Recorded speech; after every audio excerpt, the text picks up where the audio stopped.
And then I have a printer that I use. Nice. Yeah. Nice. Let me like that. The spread. Did you see that? Looks The great. spread. When we cut this together, I hope that I want to zoom in on that spread because that was really. Yes. I'm very proud of that. That's really nice. Yeah. Know a thing or two about That'll be a little bit of spreading. post editing for sure. Yeah.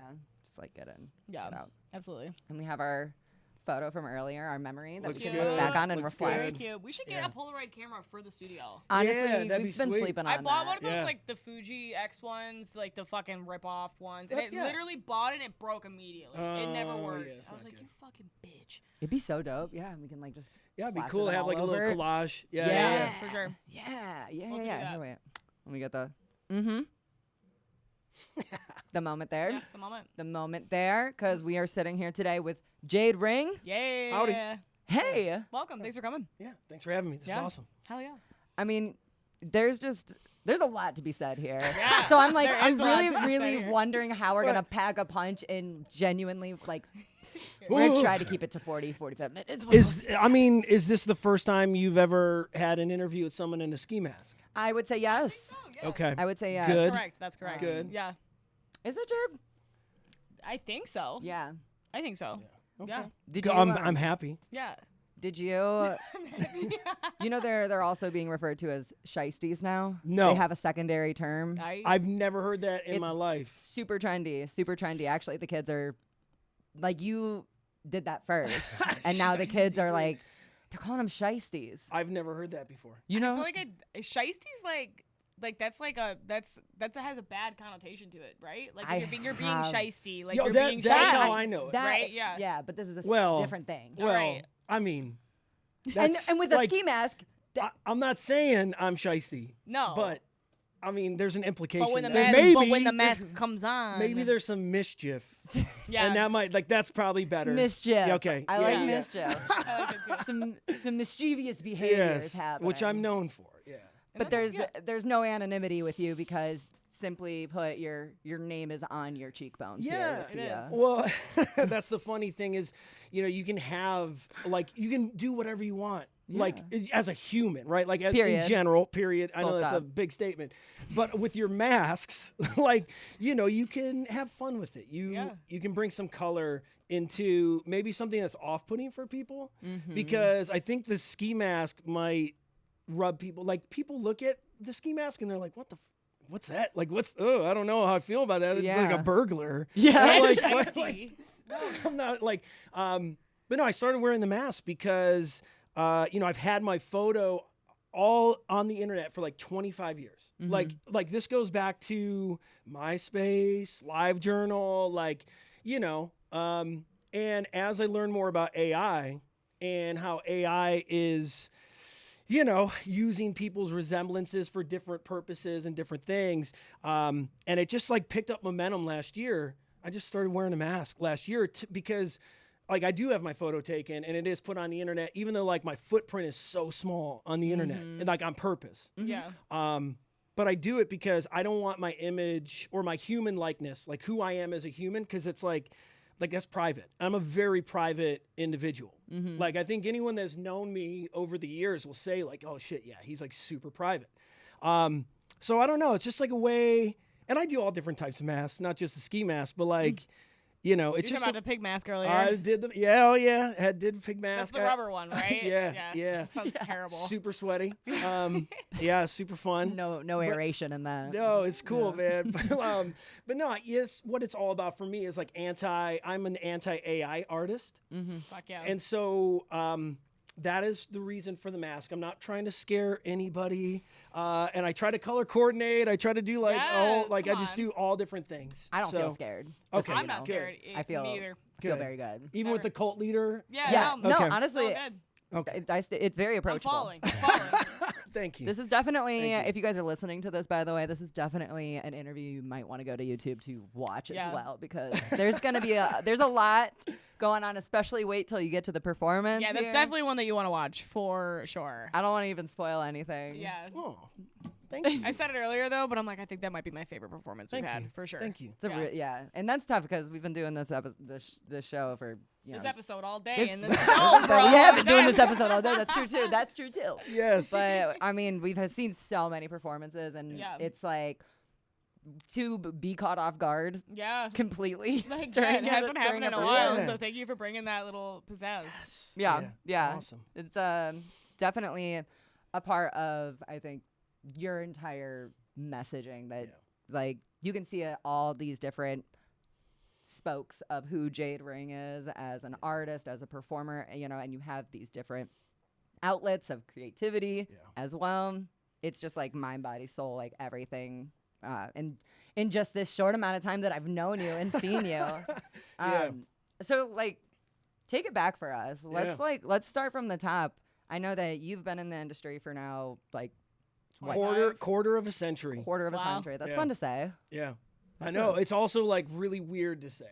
Yeah, right? Yeah. I'm like, God, has it really been that long? It has. Yeah. All in like the Cleveland music scene. Yeah, started out, oh God, when I was like 15, 16 years old playing basement shows in Cleveland. Where are you originally from? I am from a city called Broadview Heights, which Okay. you might know is a suburb of Cleveland. Sure do. I'm familiar. But I spent a lot of my time in Pittsburgh and Cleveland with my dad. He would like travel. But that's where I got to listen to music in the car rides. Like we would listen to like Stevie Ray Vaughan and like a lot of blues and Pink Floyd, Zeppelin and stuff. So like that's how, because I don't have any musicians in my family. Like no one even gets up on stage, like nothing. And so it's listening to those early albums. But I got into punk when I was like most kids, like, oh my God, I skated and Jackass was around and like, Yes. in the 1990s. Which is, no, I was, what year was that? 2000. Okay, not 1990s, but The aughts, the early aughts. like 2001. Yeah. I started playing in bands, and like I remember my first venue in Cleveland was a place that does not exist anymore. It's called No Excuses. It was in North Olmsted, and it was like a strip mall venue. Okay. And I remember my family came, and I saw my mom, and I was like, oh shit. Like these songs are so rude and like nasty. And I remember apologizing to my mom. I'm like, Mom, I'm about to swear in this song. And like, and that was, God, that was at least 24 years ago. But like back then it was the Pit Cleveland, the Rhythm Room, places that just don't exist, the old grog shop, and so those are the venues that I grew up in. But then like 2003, 2004, I started a band called Who Killed Marilyn, and we like started touring immediately. Like it was like we did a headlining show at this venue called the Pirates Cove and just immediately like got a following. It was crazy. It was a long circumstance, but we would record our albums in my garage. So like we were one of those few bands back in 2003 that like DIY did all our own stuff, and we would pass out CDRs. Like I don't know if kids, like I don't know what kids are passing out nowadays, but like we would go to the public library. That's all I know. Yeah. That's all I got. Oh no, I wish, but like no, we would go to the public library and like use the printers, and we would just print off our like little covers, handwrite all the CDs, and we would just give them out. And so it was within like 6 months, Who Killed Marilyn was like touring. And we became friends with bands like Story of the Year, like Atreyu, Thrice, like some bands I won't mention. But like, we were lucky enough to have support.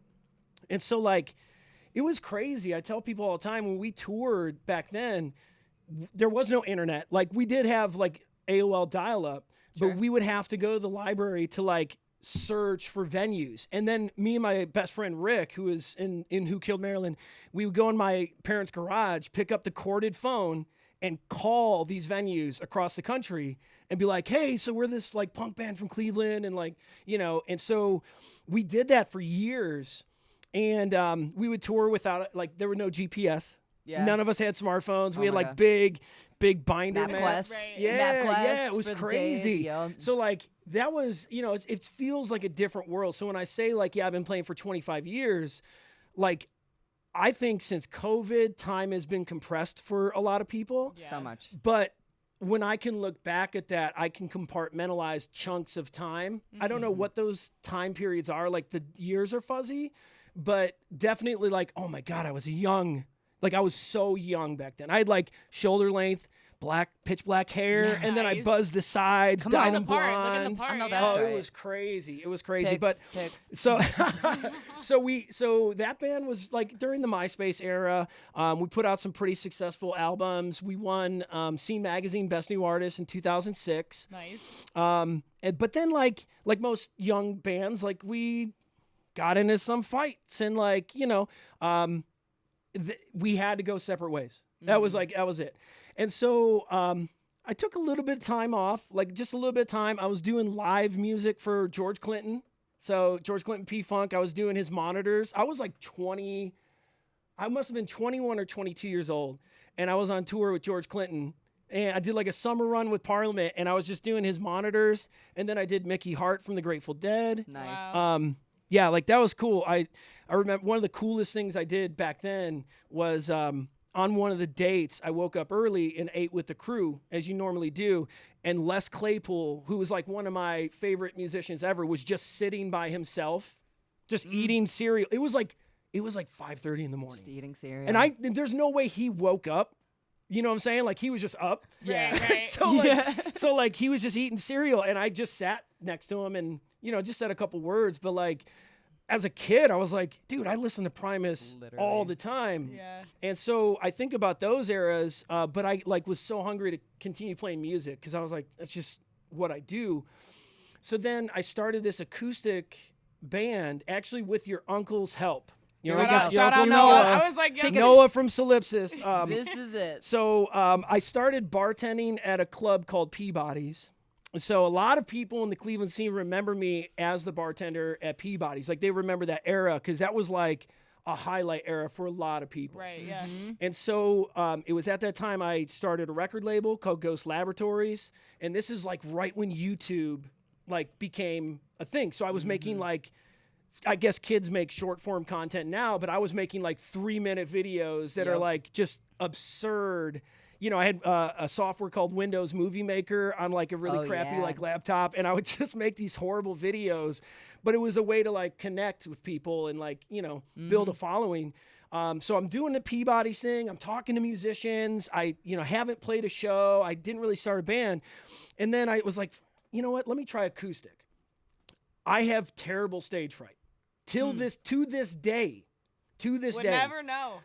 I have played in my life. I have easily played over 1,000 shows in my life, and I still get nervous. Like, and it's just a natural thing. Like I don't have like it's not like debilitating, but I'm like I always triple guess myself. Yeah. And so acoustic is like the most vulnerable music Absolutely. you can There's do. nothing to hide behind there. Oh my Yeah. God. And so I, you know, I'm friends with your uncle because he did sound at Peabody's, Yep. and that's how I got to meet him. And I was like, you know, dude, I got these acoustic songs. Will you record them? And so I did the studio thing. I like recorded these acoustic songs, felt pretty good. I went on tour as an acoustic artist, and I played a couple shows with, there's a band called the Ataris. I don't know if they had, they did a Don Henley cover when I was a young adult, which was Boys of Summer. And they were like really big during Warped Tour and all this stuff. So Chris Rowe, I played a few shows with him to build my confidence up. I hated it. I hated it so much. It was so bad.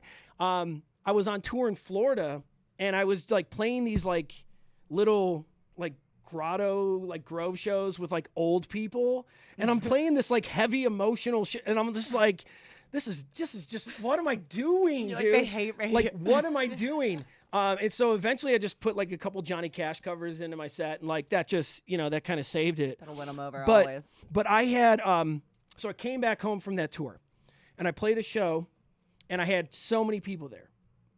It was one of the worst performances I've ever had in my life because there was a band called The Chariot, which was like this really heavy band. If anybody knows The Chariot, you know what I'm talking about. One of the heaviest bands on earth.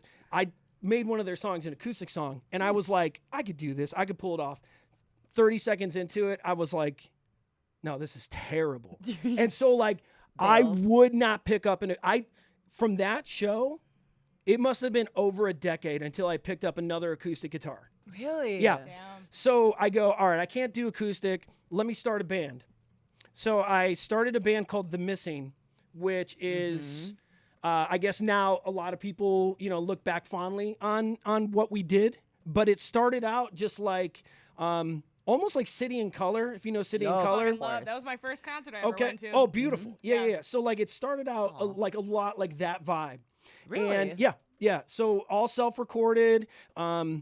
And I played like every instrument on it, but I asked a couple of my friends to come in, like Ricky, who played with me in Who Killed Marilyn. I asked him to come in and play bass. I had a couple people guest on it. But yeah, my first show as The Missing, I played piano, which is not something I normally play, but it was trying to push myself. And like, because I saw Dallas Green play piano, and I'm like, dude, if he can do it, I can do it. Right. And so The Missing then like was doing this weird indie shit, but like at the same time, like I'm a punk, like Who Killed Marilyn was heavy. Who Killed Marilyn was like way ahead of its time. We were playing music like, this might age me or date me, but like bands like Still Remains, if you know that, like heavier with like keyboards. Okay. Like heavy, like, so that was, Who Killed Marilyn was like heavy progressive metal with like choruses, and we had keyboards, which like at the time nobody was really doing that, so nobody really understood it. Yeah. But then like years later, bands just they kill it. They just totally kill it. But The Missing, like doing this indie shit, I don't know. I just didn't feel it. Like we would play small shows and like this that, but I was like, all right, I got to find some new bandmates. I want to find some dudes that can play rock. Like. I need some rockers because I suck at guitar. I'm not a guitarist. I've played guitar for a while, but like, you know, I'm lucky enough to have great musicians in Cleveland that have wanted to partner with me to like provide what the song should have. And so I was like, actually, I felt, it was so funny. Felt like a talent scout. I was like going to different shows, and I'm like, all right, who's good? Like, who can I poach to like see if they want to do this? So there was this stoner rock band called Space Goblin, and the singer and the bass player, I was like, oh, like this band rips, dude. Like this band's so good. And after the show, I talked to the guitar player, and I was like, hey man, I get out this band. I want to go a little bit heavier. And his name's Elliot Berry. And like right then and there, he's like, yeah, let's try to hash it out. So Elliot had a dude named Chad. I had Rick. They were like best friends. Me and Rick were best friends. Nice. And then we're like, what music do you like? What did you grow up on? Like, oh, Nirvana, Pink Floyd, like punk rock. And then like, of course, I had Megadeth, and like everyone had their own like influences, Queens of the Stone Age. And so we realized we all had the same influences. And very quickly after that, The Missing kind of just like blew up from there because we started writing together. We started putting these like really great albums out. 2011, we put out an album called City of Curses, which, you know, if you ask enough people in Cleveland, they'll probably fondly have a story about that era. Because that was like the Peabody's era. It's like your uncle, like we would play shows together all the time during that era. And the shows were crazy. Like, He's told me like a couple stories, but dude, like bartending sure at Peabody's pre-Snapchat, pre-TikTok, like where people can film you was a different world. That's a whole different podcast that would take hours. I want to revisit that sometime though. But like those shows, we would bring like 400, 500 people every show. James McGinn, Krista Cola. That's what I was just about to say. They got onto the Ghost Laboratory shows. That's my record label. You know, I would put on these multi-genre shows. That's why I love LoCLE Grown so much, because when I tried to do it, it was like, all right, who do I respect in rap? Who do I respect in ska, in metal? Like, it didn't matter. If you were a good person, if you believed in what you did, you had passion, like I wanted you on my shows. So exactly. And that's why I wanted this to be my first, like, little hi everybody. I talked about this for like, since we chatted, like the past week I've been like, he wants to like come on our show, like dude, like so fucking, like honored. It's very, very cool. Because what you do is celebrate people who care. And like art is not easy to do at all. And it's like takes a lot. Like, again, I have stage fright, and it's like when you can get past that step, if you have people that can help elevate you or like tell you like, hell yeah, keep going, Like that was what I tried to do for years with all these bands. And look at what James and Chris are doing. And Jake in our Zup band, like Jake rips, dude. Like, you know, those are guys that started out when they were kids. Right. Playing my shows. Well, so it was so funny because The Missing opened up for Zups. Oh, yeah. Right? Yeah. And so I don't know if that's when we met, but Probably was. But that's when I saw it. Like, and James and Chris Nicola, they were like, literally, like, you don't know what this means to us right now. They're like, we haven't seen. I mean, I don't know when was the last time you guys had played as The Missing. It'd been years. But they were like, That's so cool. literally, do not talk to us. Like, we're gonna Don't be call, don't text. front row. Yeah, like, yeah. It was just so cool. Like, you know what I mean? So, I don't know. It was sick. And that show was also fucking killer. I talk about it all the time. I'm like, I think I might have met Zup that night because I went to that show. Are you serious? I went to that show solo by myself because Zup was like, hey, you should come. It's sold out. But, like, I literally went up to the bar. It was like fucking seeing people. I waited 30 minutes to get a drink. I had 2 giant Miller High Lifes and 2 shots of J-Mo. And somebody was like, who are the other drinks for? And I was like, they're for myself. Like, I'm not fucking going back up to the bar. Are you kidding me? No, it was crazy. Like, and to see somebody sell out that show, sell out the Foundry, was like fucking sardines in there. You know? And it was crazy. And he hadn't played a show in 10 years, you know? So it was really, really cool to see, like, just the support from, you know what I mean? From all these people from all, you know, walks of life with him. Really, really cool. Well, that's what it is, man. Like, Zup, you know, I credit Zup for everything that I'm doing right now. No doubt, because I gave up on music. It was like the last album I put out was in 2017. We actually wrote it in this building. We wrote it like in the old part of the building, but we tracked it with your uncle. Nice. Not bringing it back. Trust me, I've worked with other people too. I promise. No, I know. But I love hearing this shit. I love not this shit. But no. So what we did on this one, because City of Curses is like, again, that's a Cleveland. Like, I don't know. Hopefully down the road, like, people will look back fondly, and I think they do now. But then we put out an album called White Gold, which is City of Curses. We won like all these awards, and like, you know, momentum, and we put out an album called White Gold, and the guy did a great job recording it, but he recorded it like too commercial. And like City of Curses is so raw. Like, it is so raw. It is it's so good. It's so good. I'm biased. I'm gonna have to look that up. I'm biased. No, I definitely want to listen to it. Yeah, it's a great album, and we wrote a lot of it. That album we wrote in. Okay, so we recorded this in a haunted house in Steubenville, Ohio. You've been burying the lead this whole City time. Of Curses. Mike Ofka was the engineer. Our producer, his name is Steve Sabosley. He sings for a band called Punchline, who friends with. Well, Okay, I got to be careful here. I said I had a Fall Out Boy story earlier. I'm going to kind of like keep that just real quick. Okay. But Steve Sabosley was our producer in The Missing, and he was produced by a band called the Gin Blossoms. If you remember the Gin, Hey Jealousy, it's like a 1990s. They were like huge. Okay. So like it's 6 degrees of bacon or whatever that is. Yeah. Is that what it is? All right, I'm looking at you. You might not be able to see Greg. I had to confirm over there. All right, so like, our fact checker, Gin Blossoms produced me, so I can say that That's cool. confidently. But so Steve Sabosley was like, "Hey, we got this studio. It's in Steubenville, Ohio," and went down there. It was a haunted house. Sick. A mansion. It was a mansion on the Ohio River. Mike Ofka and his dog, I can't remember his dog's name, but it was a black lab, and she would sing along to high notes on the guitar. Oh, shut up. That's so cute. So cute. Oh my God, but that's City really of cute. Curses, we wrote a lot of it in the studio just to kind of get a real vibe. But again, like, people connected with it. It was, at the time, people were still partying. Like, it was a party band. We were a party band. We played with every party band on earth. Like, Every Time I Die, CKY, like whatever. All the party bands The Missing always played with. And so, we put out this album. Then we did White Gold. So it gets to White Gold. And White Gold is so commercial.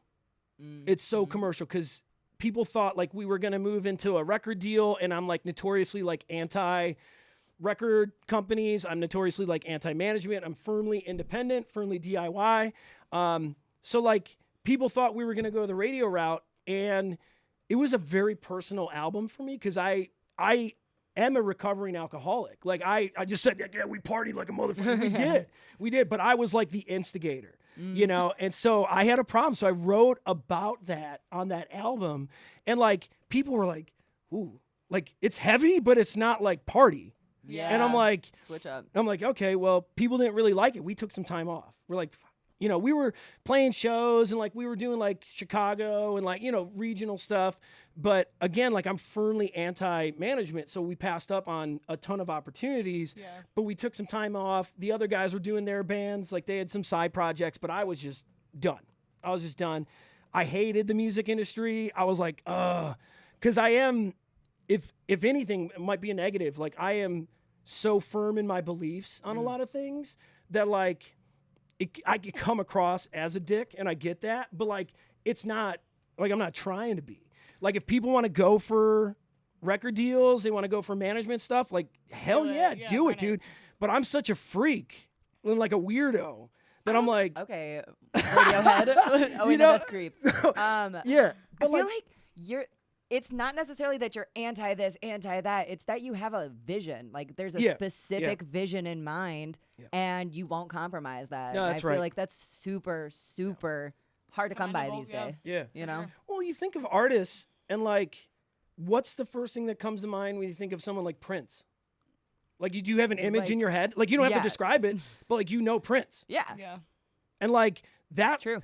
Like the same thing goes for albums. Because I grew up in the CD, like CDs and cassettes. And so I would get the cassette, I'd read all the notes, and like my dad had some records and stuff. But like you identify with the album.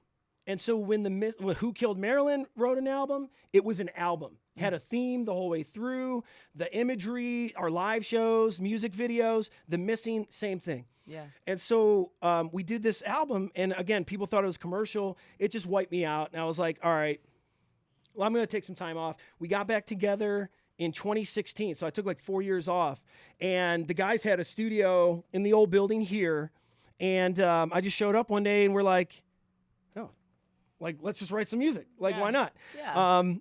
So I think it was actually in your uncle's old room, but that's another story for another day.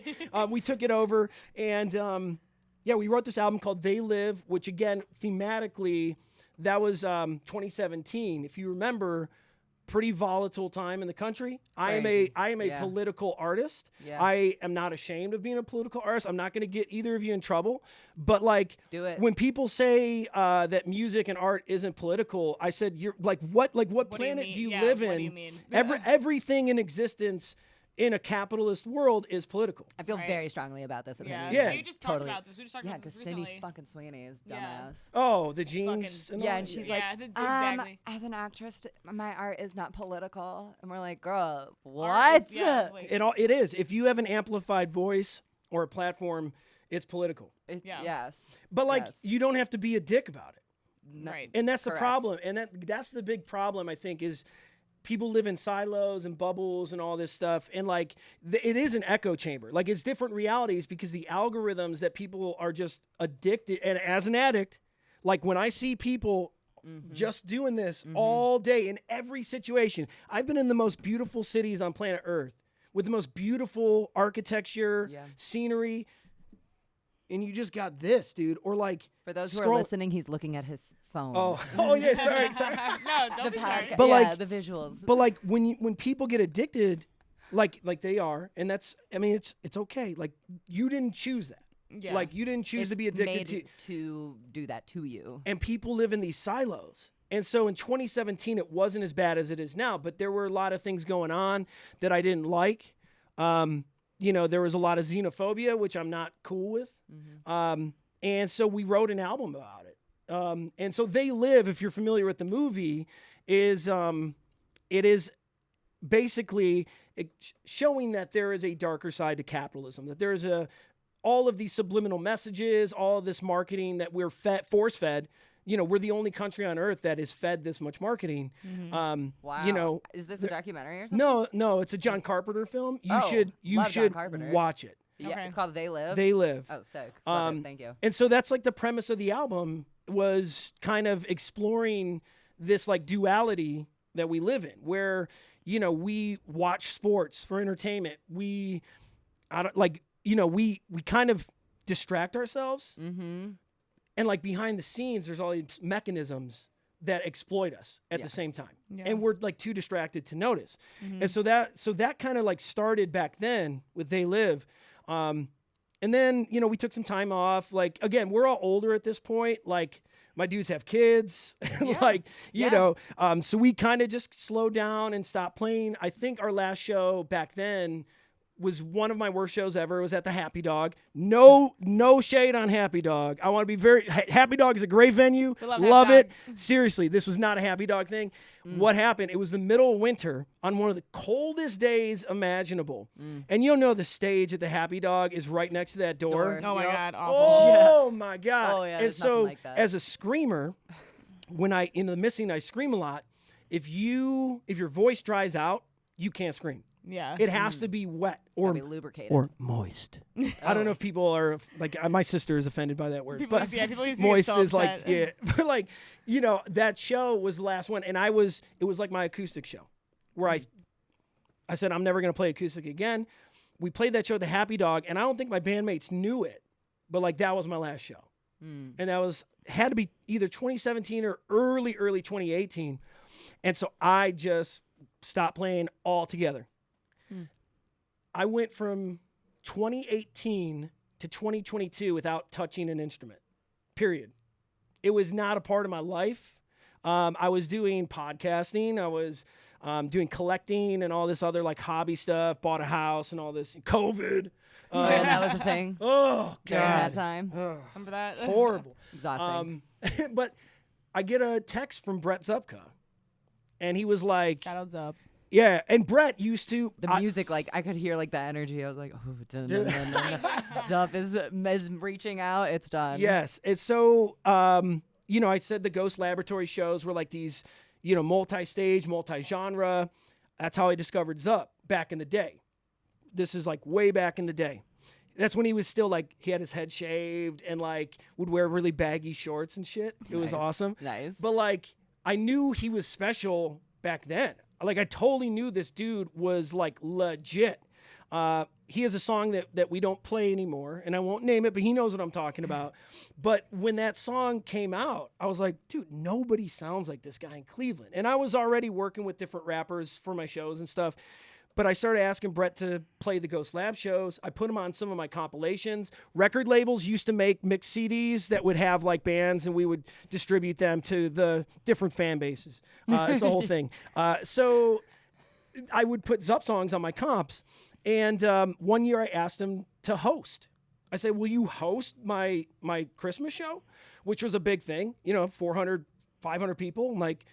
And he crushed it. Of course. Crushed it. Of course he did. And so we stayed close. You know, I was in a movie with Brett. I filmed a movie with Brett. We were police officers. We have a whole Shut up. Oh, yeah, I wanna backstory. see Shut this. up. We have a whole What? backstory. What? Yeah. We were young men during that. Brett was on my first podcast ever about Amy Winehouse, who is like my favorite artist of all time. And so Brett was like, you know, really like we stayed connected. And he sent me this text though, out of the blue, and he's like, yo, if I book a show, and I knew he had been out of the game for a while, he's like, would the Missing play? And I was like, oh shit. Like, I don't know, dude. Like, I don't know. They have families. Like, I have no family. clue. These are family It's- men now. They it's- don't party like they did. No, it's a different Those are story. different days. It's when you have kids, you know, that's a different, and you got to Completely. respect it. You For got to sure. respect it. For Absolutely. sure. End of day, dude. And so, you know, that's why the Missing, we don't really play that much because I respect, you know, what they have going on. When they're ready, I'm ready. But Brett, you know, it was tough to get the guys back around again. But as soon as we got together, I mean, we hadn't played for 4 years. Dude, it was like done. Like, let's go. It was like let's everything go. clicked back Yeah. into place, like picked up where we left off type. It was so That's so good. cool. It was so good to be That's so back with cool. those And guys. was that the Zup release Yeah. show? Okay. Yeah. So this was Yeah, at the fucking Foundry. Foundry. Murdered Yeah. it. Like, Yeah. it was so great. We only had like two rehearsals, maybe 2.5 rehearsals before that. In 4 years of playing, we just, you know, we played those songs so much Yeah, because I mean, we yeah. played you so fall many back Muscle into memory. shows, Right. But like as older and like, yeah, I know I keep saying I'm old. Yeah, I get it. I'm in my 40s. But like your body, Old. your body starts breaking down, and like it's harder to play and move like we used to. Yeah. It's harder to play drums as fast as Chad plays, you know, just because you get older. And so that was the only big challenge. And funny enough, that show, I ended up splitting a tendon in my neck. Dude. Severed a tendon in my neck. You can do that? From headbanging. Yeah, from headbanging at that show. Jesus. And I was in physical therapy for about a year and a half. From headbanging. At that show. Shut up. That's like kind of. That's kind of hardcore. I mean, that's a banger that's line. punk. Yeah, That's punk. Oh, it's crazy. Most punk shit I've It ever was heard in my so life. crazy. But that's what got us back into it. And the Missing, we played some shows, probably like 10 shows after that. We played with Sparta, which is formerly At the Drive-In, and like Jim Ward he fronts that band, and like we love them, so that was great. The Dead Boys, which is like iconic Cleveland punk rock. They're in the Rock Hall in like the Cleveland section and stuff. Nice. Like they're, punk band from the 70s. We did some cool shit. But just took some time off, and I saw Zup again after that show, after his For Me release. It was at the Foundry again. It was Zup, Wasco, and I think Komet was playing drums. Fuck yeah. And so I'm like, me and Ricky, my best friend, we went to the show to support. I was wearing a bright pink something. I forget what it was, but it was crazy. And I stood up at the front of the stage, and like I was watching Brett, and I'm like, why doesn't he have a full band? Like, why doesn't he have a full band? Like, these songs are so good. Like that album is so emotionally heavy, and it's also a vibe. The way he did it was just so smart. It was so smart. And so I was like emotionally connected to the lyrics and everything, but as a musician, I was like, this dude needs a whole ass band. So like I waited a couple days after the show, and I'm like, hey Brett, listen, man, like I'm not playing like a lot of shows right now. If I buy a bass, can I just like show up to one of your rehearsals? And he was like hesitant, he was like, cause he's not had a whole band, but eventually he like agreed. And that's like, it was just me sending a text, like asking him, I was like, your music is so good. It needs the whole deal. Whole kit caboodle. And yeah. And so that's how I started playing with Zup. And so we have a long connection. Me and him go back a long way. So it makes sense.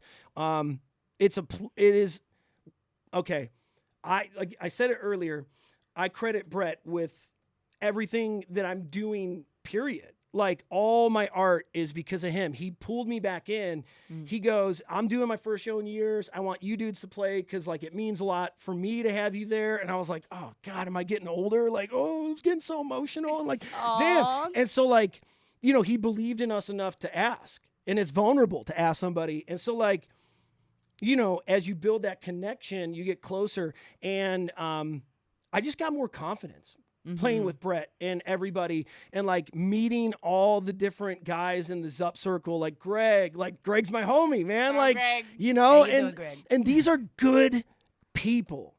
The whole Zup crew Everybody are good people. RC3, oh my God. Like shut up.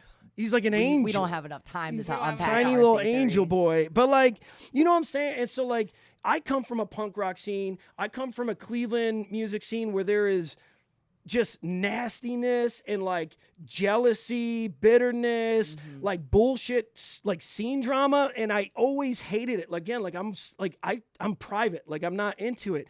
But the Zup circle is like, fuck it. yo, we want to They're hang gonna out? cry together. We talk about it all the time. Yeah. Like that whole, you know what I mean? And it's funny because like what you're saying, I've also heard them say about you too. Yeah. Like that's like, and I think that's, I don't know, it's so, I don't know, it's so cool. Yeah. Like it's just this love, it's love and supporting, and like we fucking need that shit here. And Everybody needs it. Not to be that guy, but I'm gonna pull the card. It's like it's shattering like toxic masculinity of just like the egos and the like. Yeah. I'm not gonna cry or show any emotions, but I do. I love my boys, but like I feel like the Zup crew, like they're gonna hug. They're gonna like always. They're gonna always. Zup's like one of the only people that will like text out of blue moon, just like, hey, hope you're having a great day today. So I'm great like, with That's what he that, did. man. hey, you shut the fuck up. Like, stop being so nice. He's so nice. and anybody He'll also text us, like, he'll be like, he'll probably do it when he listens to this Oh, one. yeah. And he'll be like, thanks for the shout out. And also, if anybody's curious to hear Zup's story, we did interview him a couple years ago when that album was coming out. Yeah. So you can listen back. I think it's somewhere After in this like, episode. After You this should. one. You should. obviously, Yeah. after this episode. Don't go away. Don't go away. So I'm playing with Zup, greatest guys. It's cool to make new friends. especially in my 40s. Like, it's really Yes. cool to make new friends. Yeah. And it's just so funny because Jack, our drummer, he's like half my age, but he's my dude. It's like, you know, it's so funny. But all right, so it was Zup's birthday, his 40th birthday show. And I was like, "Are you going to have an opener or anything?" He goes, "No, I'm not going to have an opener." I had this idea in the back of my head since probably 2016, 2017. I was like a notorious like notebook scribbler. I would fill up notebooks my whole life. I had an idea for a band called Jade Ring because I'm a huge Twin Peaks fan. It's and so I had this whole idea of doing like a 3-piece band, almost like Death from Above 1979. They were a 2-piece, but you know, I was thinking 3-piece. And so I never got that off the ground, obviously. I didn't play music forever, but I always had this idea like Jade Ring, like, because in Twin Peaks, the ring is a symbol. It's basically a gateway between the real world and the existential world. And like, I always feel like life has duality to it in any different circumstance. But me, again, as an artist and a human, I kind of keep my human stuff separate, and my art is like so important to me. Sure. So duality is a big piece of Jade Ring. And so, you know, I think that's why I wear, you know, different clothing. You know, I'm like not really gendered, but like, you know, I do all different types of things because there's like a duality in my music too. Yeah. But anyways, so Brett's show, I go, "Brett, okay, I have an idea. Like, can I just DJ at your? Can I DJ? You were there, Greg. I was like, can I just like DJ at your 40th? Like, you know, I just want to do this thing." I didn't really tell him anything. He goes, and I'll never forget it because now looking back, it's awesome. He goes, "Oh yeah, baby, let your freak flag fly." Yes. And I That's didn't the even correct tell him, response. I didn't even tell him what I was gonna do. He had no idea. Oh, yeah, And I go, "This dude is not ready for this." And so that was when I did my Chapel Roan. That was my first performance, was last fall for Brett's 40th. I did an entire set celebrating Chapel Roan, who's like one of my favorite new artists. Love. And so that was like, dude, I mean, that is a vulnerable thing to just like experiment and like wear an outfit. Shiesty. It's shiesty. Shiesty up. But like I knew at that point, like I was anti-AI. I told Brett I was uncomfortable on stage because I didn't want my photos published or anything. And so that's where the mask came into play too. I said, all right, I'm just going to do this and see what happens. Chapel Roan, like for me, was almost like a shield because like her music's so good that if I looked like an idiot, like at least the music was good. Okay, that's but fair. like the reaction was actually pretty slick. But I think people were also confused, rightfully so. Kind of And like so- it that way, though. Yeah, exactly. I kind of left them like, all right, that was weird. Let 'em be. But Yeah. Let's do it again. But See it some again. people really liked it. Some Yeah. people really, really liked it. And so it gave me enough courage for our Halloween show. Brett, we do Zup does a whole Halloween show every Halloween. I say Brett, and Greg will kill me because it's a long story. But Zup, for all intents and purposes, Zup does a Halloween show. I said, "Brett, can I do another DJ thing?" And he's like, yeah. And we had Rubik's Groove play, and like, dude, they were so good. I was oh at my that God. show. It was so fun. They're so good. I have a story for you after. Okay.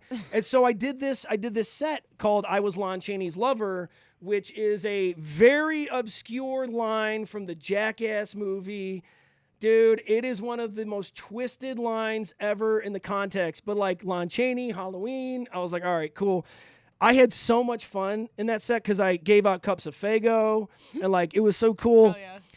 But I was like, okay, I want to try some original music because like DJing's cool and like I love it. I was in London last year and I was like recording audio around the city. And I was like, I could probably turn this into an album. I could probably use like, because I like to sample. I'm like an old school dude. I like to use a lot of samples. And so I recorded all this audio. I came back with the intention of writing a full length album and just like went down to my basement studio and I was like, I can't do this. I haven't written music since 2017. Like, I don't know. A full length album? Yeah, right, dude. So I panicked. I like recorded some demos. They were trash. They sucked. I hated them. And I was like, I'm never going to write original music. Last October, I am in Atlanta, Georgia, with the mission to be isolated and write 3 songs. And I wrote What Became Pills on a Keith McMillan keyboard, which is this tiny little electronic MIDI controller that I packed in my suitcase. And I was sitting at the hotel desk, writing music and going to eat. I came home and I was like, I'm the type of person also that when I start a project, I'm like, let's go 5 million miles per hour. I got to finish it. I love it. I went down to my basement, recorded all the instruments, started putting in the samples. I started like really mixing and getting things where I wanted it to be. And then I tried doing vocals.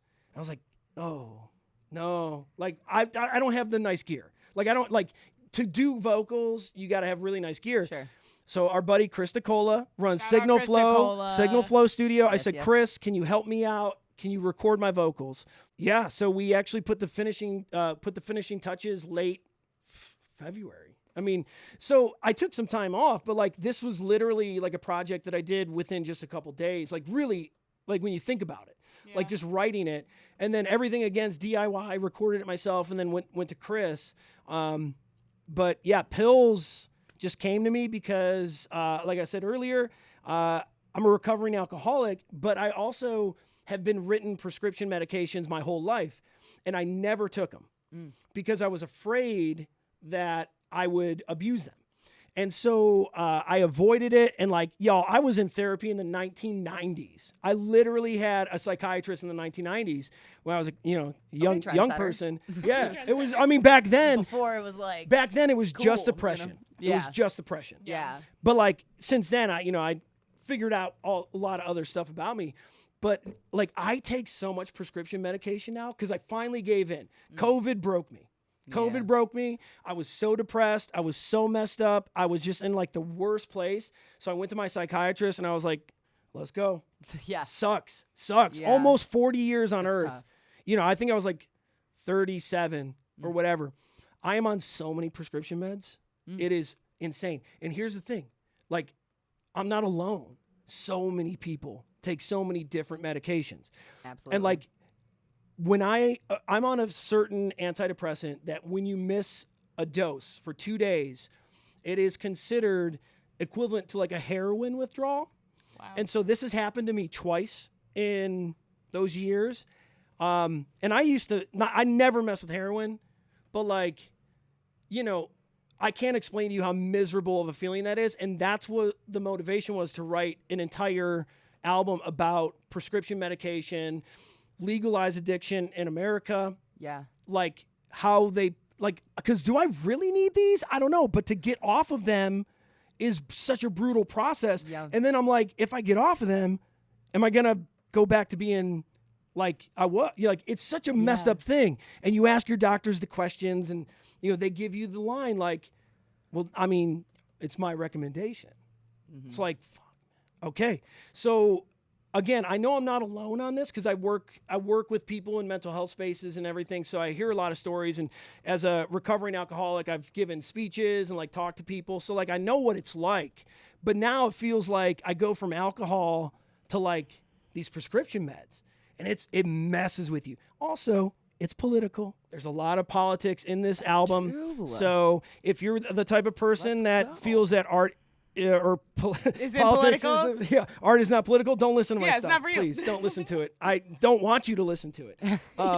Period. So like, yeah, so there's a bit of that too. But yeah, it was just like a passion thing. And looking ahead, this is the first of 3 short albums I'm going to put out over the next year. So this is like first in the series. I like visuals. So I have my red, white, and blue because I said it's about politics. And also it's color of a lot of my pill capsules, which you will see in my music video, Brash, which comes out tomorrow, March 14th. Wow. Yeah, yeah. So you'll see a lot of pill capsules in that video. So yeah, I guess that brought me up to speed. Sorry. Don't be sorry. Don't be sorry. I feel like I just filled up a Wikipedia page. No, You that really was- did it. That was a masterclass of That like catching literally us up was, yeah. 25 years. Damn, like you that's a really long time. sped through, but took your time at the right time. Also, didn't clock the red, white, and blue. I would just thought the red and blue were like, like superhero like type. Yeah. I was like, oh, that's cool. But now it's Yeah. put Now together it's a lot like, more. yeah. Just You wait till y'all two see this more performance. projects on the way too. Yeah, 2 more. Wow. I start writing my next album, I think in April.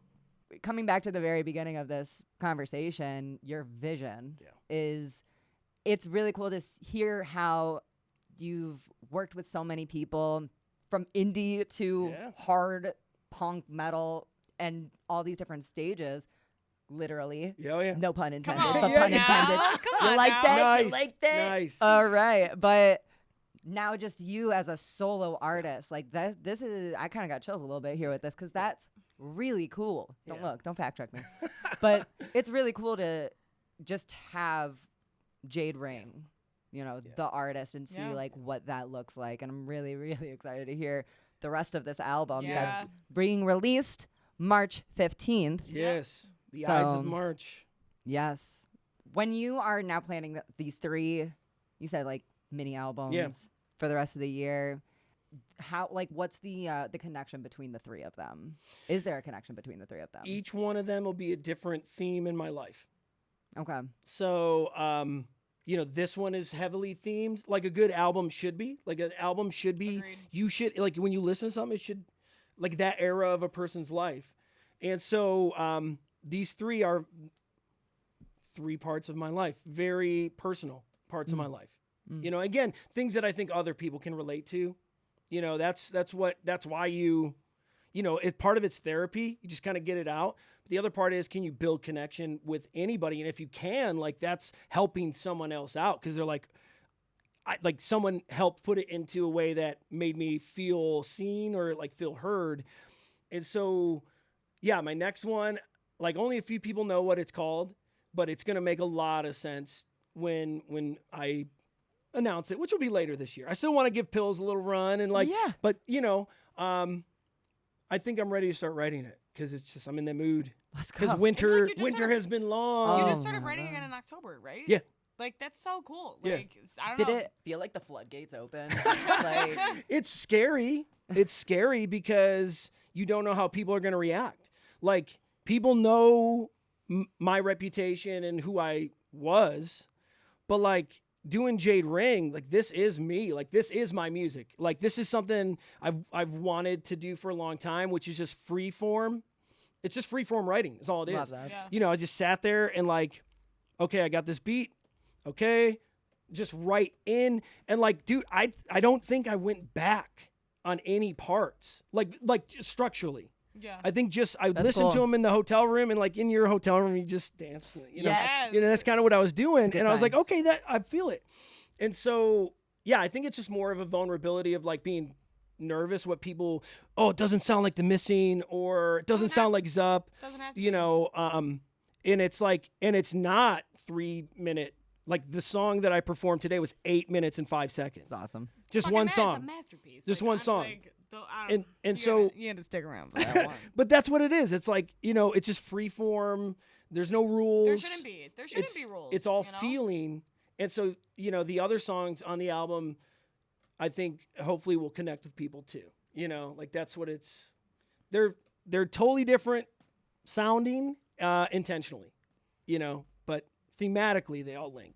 Okay. Here we are. But I want to Rowdy. hear your perspective on like the Cleveland music scene. You've been in it for 25 years. I just want to hear, like, I don't know, maybe hopefully something that's like gotten better, or something that you'd like to see more of that you saw back in the day, or I don't know. I love this question. And I don't think like anyone's ever asked me this question. Really? Yeah. I mean, we Fuck talk yeah. about stuff, but like, it's such a good question. It is such a good question because music and like the scene, it ebbs and flows with generations. Right. And like, what's really interesting is the era I grew up in was basement shows, DIY, like just maybe playing a garage, and like you had 50 people there and it was just chaos. But like, nobody had cell phones when I first started playing shows. Mm-hmm. Just no one did. Like, if you did, it was like, rare. It was like like we had pagers, which is a different I would love to do a podcast on pagers. But like, people just lived in the moment, and that's hard to talk about in 2026 because we've lost such a connection in the environments that humans need to exist in. And so like, my first 10 years of playing shows was just raw human experience. Like, that sounds heavy because like we were kind of an emo screamo band, but like, it like but I mean, from a human connection, those shows just don't exist anymore. Yeah. They don't. But when The Missing was playing 2011, the scene got red hot. Cleveland was crazy. We had some of the best bands that have ever come through Cleveland all collectively playing in the same era of time. And it was a short window. It was like 2010 to 2012, 2013 maybe. But like that was a high point. Then it got real low. And I don't know if it was because social media started blowing up, but like I think the scene started really suffering up until through COVID. Like there was a long period because in 2017 it didn't feel the same. People were staring at their phones and shit. Like it just wasn't the same. You know, the Missing shows, people would jump up on stage, they'd grab our mics, they'd like it would crowd surf and shit. 2017 it was like, yo, where can I go get this like, you know, really nice craft beer and like, you know, play a venue with craft beers. And like that was what was in back then. But now, and so like again, it kind of like dwindled for a bit and like people stopped playing music. But now the music scene, like I feel like it's just becoming revitalized. I see it at Ingenuity, you know. I saw it at Bright Winter the other day. Nice. The other day. You know, becoming friends with an artist like Retro Pharaoh, who was in the Brash music video. He showed like, so he's in my video. Nice. But like again, you get to see all these great artists around the city. Quaz, Eli Moon, like, you know, you can go on and on. Komet, like, you know, meeting RC3, who's like a mingler kind of. And I get to see the scene like in different venues now. Like we played Globe Iron recently, which is just like mind-blowingly awesome. Cool venue. My old boss, Chris Zitterbart, shout out Chris. He Nice. ran Peabody's forever. He works the Globe Iron. And it's such a great venue. But like all the small venues around here too are super cool.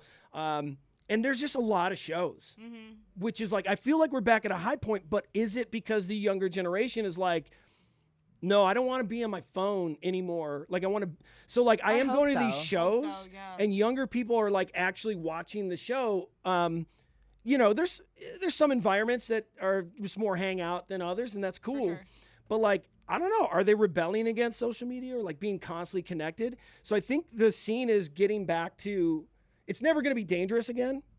Like dude, I tell people all the time, like Cleveland turned the lights off. When I was playing downtown, like Cleveland would turn the lights off after like 11 o'clock. It was super scary. A lot of venues that we would play across the country.